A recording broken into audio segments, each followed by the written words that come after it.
Segundo Reis capítulo 20, você achou? No versículo 1 diz assim: naqueles dias Ezequias ficou enfermo de morte, e o profeta Isaías, o filho de Amós, veio até ele e lhe disse: assim diz o Senhor, põe a tua casa, porque morrerás e não viverás. Essas são palavras proféticas de um profeta conhecido como messiânico. Isaías é o nome dele.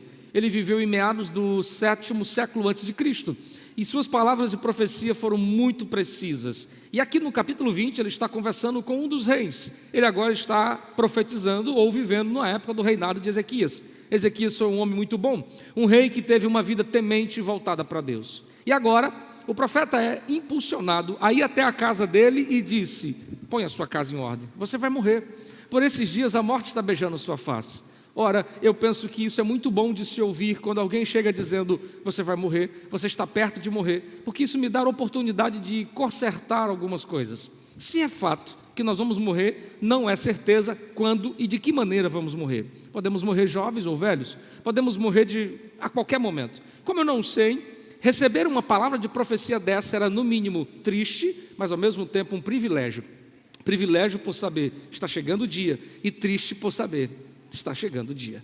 Mas em comum, junto a essa palavra profética, um conselho: põe a tua casa em ordem. Queridos, nesse tempo nós estamos vivendo um desajuste familiar notório. E esse desajuste tem resultado numa imensa tragédia que se multiplica de forma exacerbada. É só olhar e ver casamentos sendo desfeitos, casamentos que se dissolvem em poucos anos. É só olhar e ver filhos que vivem em conflitos porque carregam marcas de um pai ausente, de uma mãe ausente, de ter sido deixados para trás ou coisa desse tipo. É só olhar e ver a decadência moral, porque o que nós vemos nas ruas é reflexo do que falta em casa. Quando não há moral em casa, quando não há respeito, ética e valores lá em casa, nas ruas, isso se torna de uma forma muito exacerbada. E o que estamos vendo é um desmoronar de uma geração, porque a família está sendo bombardeada, desmoronada. A família é uma das últimas trincheiras que ainda luta por valores e princípios, e a família tem sido alvo de muitos ataques. É só olhar. Não precisa ser conhecedor de Bíblia, é só olhar e ver. Mas a pergunta é: o porquê isso tudo está acontecendo? É sobre estas coisas que eu quero nessa série chamar a sua atenção. A primeira mensagem de hoje se diz respeito aos homens, o cabeça. Ora, tinha que ser assim, começar com vocês, porque se o desajuste de uma família parte pelo princípio de quem é líder, então é sobre o líder que nós devemos olhar nessa noite. Como estão os cabeças do lar? Como estão os homens do lar? Devo admitir que muitas famílias hoje já não têm mais um líder.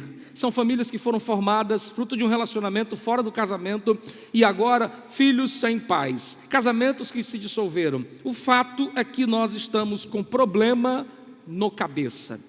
E quando eu falo problema no cabeça, eu estou falando problema no líder. E eu pontuo 3 coisas aqui que são retratos da geração de hoje e que já foram contados ao longo dos anos nos textos sagrados. Por exemplo, o cabeça de hoje tem sido omisso em seu papel.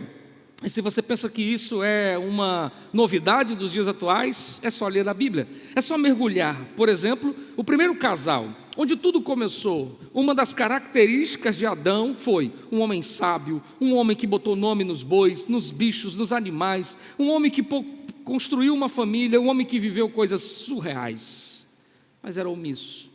Porque quando sua mulher veio ao mundo, Deus deu a ele o papel de cuidar e guardar. Em Gênesis, a expressão do capítulo 2, o versículo 15 é: esse é o seu papel, cuide e guarde. E outro sinônimo para guardar é vigiar. E ele não estava atento. Foi quando a sua esposa se viu sozinha, que a serpente sagaz, instruída por Satanás, agora está lhe fazendo uma proposta. E a Bíblia é clara em dizer, no capítulo 3, que ela come e dá ao seu marido. E o que ele faz? No versículo 6, ele poderia dizer assim: minha esposa, que loucura é essa? Esse é o fruto que nós não podemos, esse é o fruto que nós não devemos. Por que você fez isso? Mas ele não a discrimina, ele não a rejeita, ele não a repreende, com medo de desagradá-lo talvez. Timóteo escreve dizendo que a mulher foi enganada, mas o homem não. Ele estava consciente, porque uma das características do homem é a racionalidade. As mulheres são muito emotivas. O homem, na sua racionalidade, consegue distinguir o que está acontecendo, mas Adão é omisso. Adão come do fruto, e isso se mostra mais ainda quando Deus aparece e pergunta: quem te mostrou que você estava nu? Ele estava escondido atrás de uma árvore, e Deus disse: por que você está aí? Senhor, eu comi do fruto, eu estou escondido aqui atrás. E Deus disse: você comeu do fruto?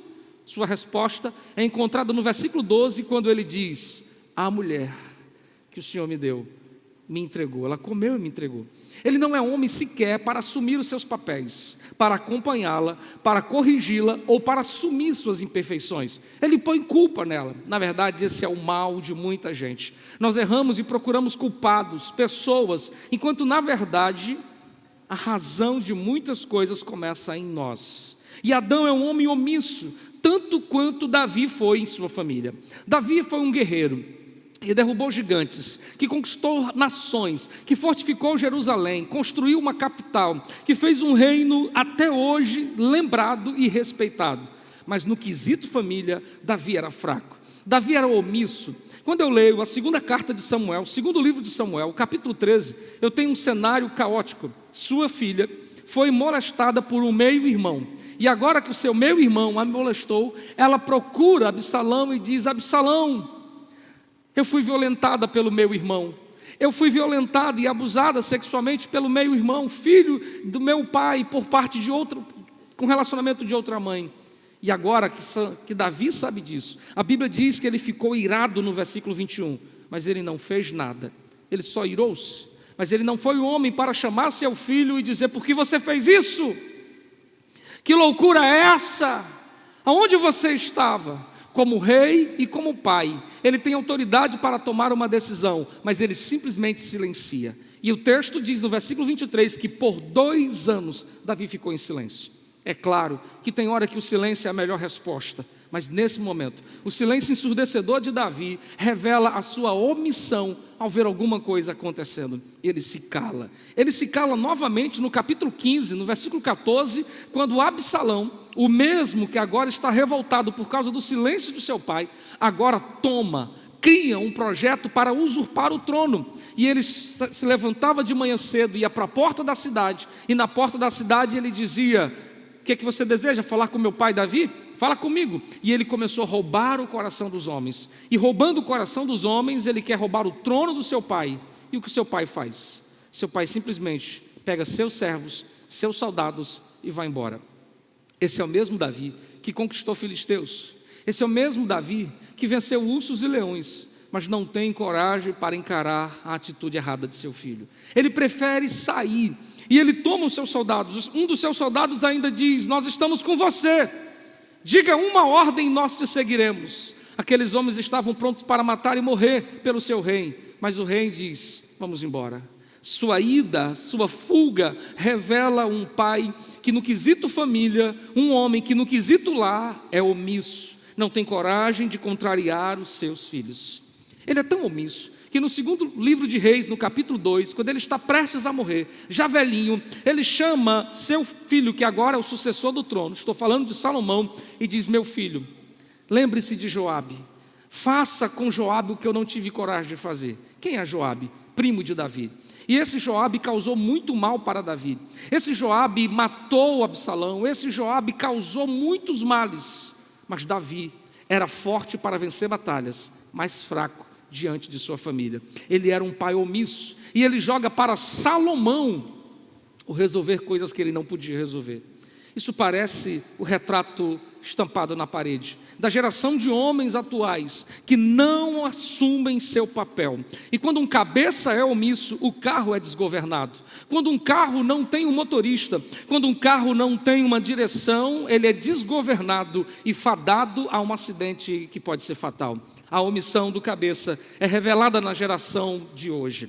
Mas esse não é o único problema. Nós estamos vendo no cenário atual homens que são rudes em sua maneira de tratar a sua família. São dóceis quando o assunto é tratar os vizinhos. São dóceis quando o assunto é tratar o amigo do amigo. Mas são rudes, para ser uma palavra mais clara, áspero, ignorante, agressivo e arredio quando o assunto é falar com a mulher, falar com o filho. E se você acha que isso é um problema da geração que não tem educação atual, em 1 Samuel, no capítulo 25, nós temos a história de uma mulher linda, seu nome é Abigail, e a Bíblia diz que ela era linda, formosa e sensata, mas ela casou com um homem chamado Nabal. E o que diz sobre Nabal? Ele era um homem grosseiro em sua maneira de tratar as pessoas. Ele é tão grosseiro que, mesmo sendo um homem rico, diz o texto no capítulo 25 que ele estava malhando, ele estava tosqueando as ovelhas. Era um tempo de muita fartura. É como se fosse a época das farinhadas, dos carnavais,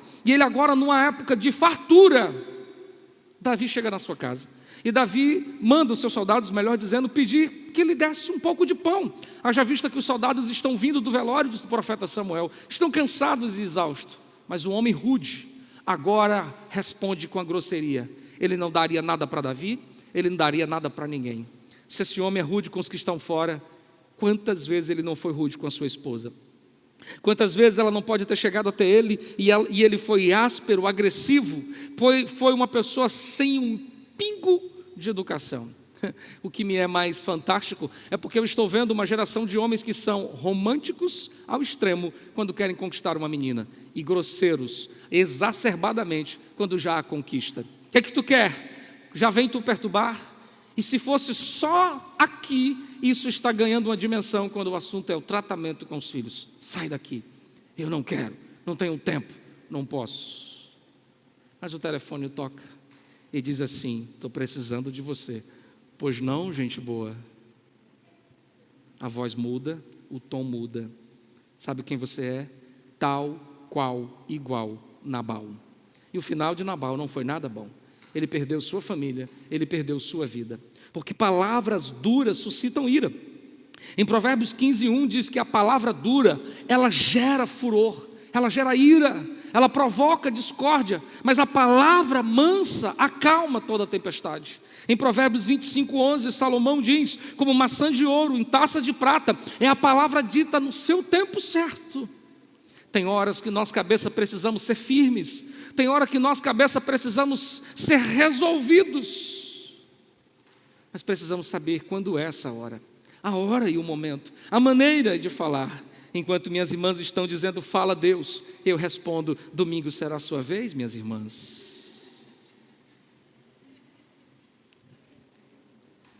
No filme Divertidamente, um seriado infantil, eu fiquei extasiado com um fato exposto naquele seriado, muito bem feito, diga-se de passagem, e que fala sobre memórias bases. O que são memórias bases? São coisas que são formadas no início, na infância de uma criança. Até os seus 7 anos, diz a ciência, diz a psicologia, que a criança forma o seu caráter, ela forma a sua maneira de ser. E esta criança constrói na sua infância memórias bases. Essas memórias são lembranças que ficarão para sempre. E quando ele estiver diante dos conflitos da adolescência, dos conflitos da vida adulta, quando ele estiver perdido, a memória base são as lembranças que ele terá de coisas que aconteceu. A memória base é um negócio tão fenomenal que quando alguém sofre de Alzheimer e que ela não consegue lembrar sobre o que se conversou há 10 minutos atrás, esta pessoa ainda assim consegue lembrar de coisas que passaram-se há 50 anos atrás. São memórias bases. E por que eu estou dizendo isso? Porque eu quero entrar no terceiro ponto. O terceiro ponto fala sobre homens que não tiveram um exemplo forte para dar aos seus filhos. Que o seu exemplo fora frágil, que o seu exemplo fora um tanto imprudente. E porque produziram exemplos fracos, geraram na mente ou na criança, na cabeça da criança, memórias bases fracas. Crianças que cresceram num lar, vendo o seu pai ser agressivo, eles se tornarão agressivos também. Crianças que cresceram no lar, vendo uma família de desarmonia, de pessoas egoístas, que ninguém é parceiro de ninguém, tornar-se-á assim também. Porque um exemplo arrasta multidões. Mais do que uma palavra é capaz de falar com nações. E diga-se, o exemplo só é bom quando ele pode ser contado para você mesmo. Seu exemplo pode servir para você mesmo. Nós estamos diante de uma geração fraca como a geração de Ananias. Ananias, no capítulo 5 do livro de Atos, é um homem que erra e estimula a mulher a errar, sendo esse um propulsor de coisas erradas. Lá no capítulo 5, nós temos a história de homens, de um casal, que venderam um terreno e, vendo a igreja, querendo ser bonito perante as pessoas, chamaram e decidiram mentir, dizendo: vamos dizer que vendemos por tanto, assim nós ganhamos a credibilidade e ainda ficamos com dinheiro, porque nós mentimos. Sua mulher tem dentro de casa um péssimo exemplo de um homem que erra e estimula os outros a errar, de um homem que faz as coisas erradas e ainda estimula. E deixa eu te dizer, às vezes nem precisa incentivar, meu bem, compactue com o meu erro. Meu filho, faça do jeito que eu estou falando. Às vezes só as nossas atitudes já levam eles a reproduzir isso. Atitudes simples assim: o telefone tocou, é o cobrador, e você diz: diga que seu pai saiu. Ele está criando uma memória base, que para quando estiver sendo cobrado, a melhor coisa é mentir. Quando alguém bate na porta e entra, você conversa, e aí você conversa com aquela pessoa e você sorri. Quando a pessoa sai, você olha para a mulher e diz assim: eu não suporto essa pessoa. Seu filho criou a memória base. Ele está dizendo: meu pai está me ensinando a ser falso, a mentir, a ser descarado. Ou seja, precisamos tomar cuidado, porque nós estamos diante de famílias que se desajustam, porque nós estamos vendo um desajuste na cabeça, na história do líder. Abraão mentiu, seu filho cometeu o mesmo erro, mentiu da mesma maneira. Os erros são reproduzidos e muitas das vezes, ainda que inconscientemente, nós estamos repetindo as mesmas coisas que um dia condenamos. Isso por quê? Porque nós precisamos urgentemente pôr a casa em ordem. Senhor que me escuta, homens, garotos, jovens, pais de família, que homem tem sido você? Você não é homem porque veste uma calça. Você não é homem porque foi capaz de gerar outras pessoas. Você não é homem porque põe o pão na mesa. Você é homem quando você assume o seu papel. Você é homem quando você é capaz de saber lidar com seus momentos de tensão e não ser grosseiro como foi o próprio Caim. Quando Deus chega para Caim no capítulo 4, no versículo 9, e pergunta: onde está teu irmão? Ele responde: eu sou vigia dele? Me permita dar as minhas conjecturas. Ele está dizendo: está escrito aqui vigia. Se esse moço é grosseiro com Deus, e o que devemos fazer, pastor? Quais são as coisas que precisamos fazer? Eu quero dar-lhes um conselho: põe a sua casa em ordem, porque senão você a perderá. Em Marcos, no capítulo 5, nós temos a história de um homem que revela para mim o que todos nós homens precisamos ter. E o que é? Atitude. O capítulo 5 diz que a filha de Jairo está doente. E agora, no problema de saúde, era filha única, era uma menina de quase 12 anos. Ele vai até Jesus. Ele não mandou alguém. Ele não disse: minha mulher, vá falar com Jesus, ele pode resolver. Ele mesmo vai. Isso fala de atitude. Quando chega até Jesus, fala com ele. É como se estivesse dizendo: esse aqui é assunto de homem para homem. E quando Jairo chegou e disse: Senhor, eu preciso falar com você. Na minha casa, minha filha está muito doente. Sabe qual a resposta de Jesus? Eu irei. Jesus para, porque Jesus reconhece quem chegou ali para falar foi o cabeça. Ele não teve a mesma atitude com a cananeia, que chega, que vem se humilhando, e ele vai em silêncio, até confrontar aquela mulher, dizendo: não é correto tirar o pão da mesa e dar aos cachorrinhos. E por que Jesus faz isso? E entre as muitas explicações que eu posso te dar, uma delas é porque ele reconhece, quando um líder chega. Quem é que mais tem orado na sua casa? Quem é que mais tem assumido o papel de intercessor na sua casa? Se for o seu pastor, seu casamento está fadado a fracassar. Se a pessoa que mais ora na sua casa é sua mulher, você está fadado a fracassar. E escute, olhe para mim. Olhe para mim. Você vai ficar velho, no fundo de uma rede, e você vai dizer: eu estou vivendo o quê, meu Deus? Por que eu estou vivendo isso? Porque você não foi homem.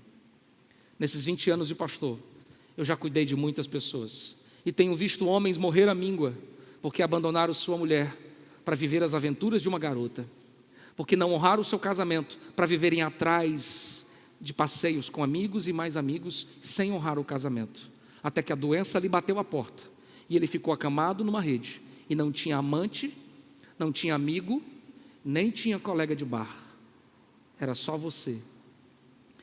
Mas eu também vi famílias que não arredaram o pé de cuidar dos seus pais, do seu esposo, porque no dia em que mais precisavam, ele estava presente, ele estava lá. Eu não quero ser um homem que chegue na minha velhice e olhe para trás perguntando: onde está meu filho, que não vem me visitar? Aonde está minha mulher, que nem sequer se importa comigo? Eu quero tê-los perto de mim, mas para isso eu preciso estar perto deles agora. Eu quero que eles cuidem de mim quando eu precisar, e isso é resultado de quando eles precisaram, eu cuidei dele. Então a palavra-chave não é perfeição, a palavra-chave é atitude. Qual é a sua atitude, moço? Que homens somos nós, que não temos atitude sequer para ir até Jesus, para clamar pelas nossas famílias, para pagar um preço por ela, e depois, quando os anos passam e o dia mal chega, nós vamos dizer: o que foi que eu fiz para merecer tudo isso? A resposta não é o que você fez, é o que você deixou de fazer. Então, como sacerdote, eu estou falando de homem para homem, e eu estou vindo a você lhe confrontar para dizer: põe a sua casa em ordem, porque você vai morrer. Pastor, você está me dando praga? Você vai morrer, moço. Todos nós vamos morrer. E no dia do seu velório, o que as pessoas vão dizer?